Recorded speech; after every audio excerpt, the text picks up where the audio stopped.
नमस्कार मित्रांनो, माझ्या बकरी पालन या यूट्यूब चॅनलवर आपल्या सर्वांचे पुन्हा एकदा स्वागत. मित्रांनो, शेळीपालनात बोकडाचे खस्सी का व कसे करतात हा प्रश्न वारंवार विचारला जातो आणि बऱ्याच लोकांना याबद्दल माहिती नाही आहे. करिता मी हा व्हिडिओ आपल्यासाठी आणत आहे. शेळीपालन व्यवसायात शेळ्यांपेक्षा बोकडाला फार मागणी असते, कारण बोकड हा आर्थिकदृष्ट्या फायद्याचा आहे. मांस उत्पादनासाठी बोकडाचीच मागणी होते. शेळीपालन व्यवसायात वारंवार खस्सी बोकड हे नाव ऐकायला मिळते, पण खस्सी म्हणजे काय हे बहुतांश लोकांना माहीत नाही. तसेच खस्सी करण्याचे फायदे तोटे बऱ्याच लोकांना माहीत नाही. आज मी तुम्हाला बोकडाचे खस्सी म्हणजे काय व ते का व कसे करतात याबद्दल सविस्तर माहिती देणार आहे. तर सर्वात आधी आपण बघू, बोकड खस्सी करणे म्हणजे काय. बोकडाचे खस्सीकरण म्हणजे बोकडाचे अंडकोश काढणे किंवा निकामी करणे, जेणेकरून बोकड हे प्रजनन अक्षम होऊन तो आक्रमक होत नाही. आता आपण बघू बोकडाचे खस्सी कधी करावे.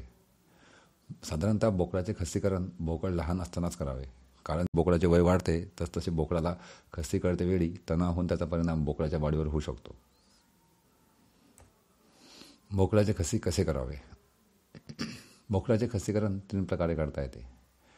पद्धत पहिली चिमटा पद्धत, नंबर 2 रबर पद्धती, नंबर 3 चाकू पद्धती. यापैकी आधी आपण चिमटा पद्धती बघू. या पद्धतीत एक लोखंडी चिमट्यासारखे अवजार असून याद्वारे अंडाशयाच्या नसा आणि रक्तवाहिन्या दाबल्या जातात, जेणेकरून अंडाशयाला रक्तपुरवठा होत नाही. पद्धत दुसरी पद्धती. या प्रकारात इलेस्ट्रेटर एक प्रकारचे मजबूत रबर असते की ज्यामुळे अंडकोशची थैली व अंडकोश वेगळे केले जातात. पद्धत तिसरी चाकू पद्धती. ही एक पारंपरिक पद्धत आहे. यामध्ये चाकूच्या साहाय्याने अंडकोश थैलीमधून अंड कापून काढले जातात.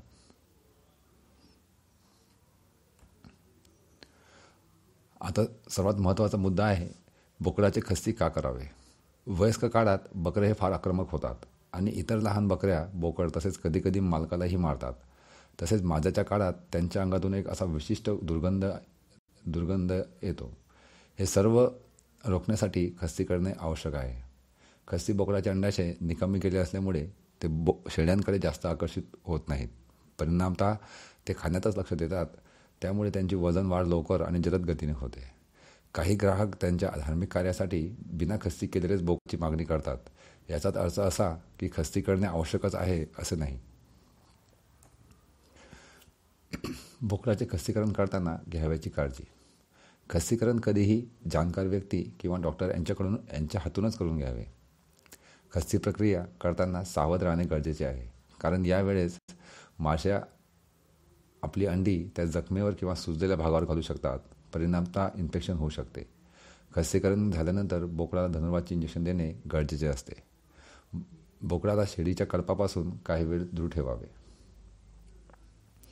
चला तर मित्रांनो, पुढेही अशाच व्हिडिओ बघण्यासाठी माझ्या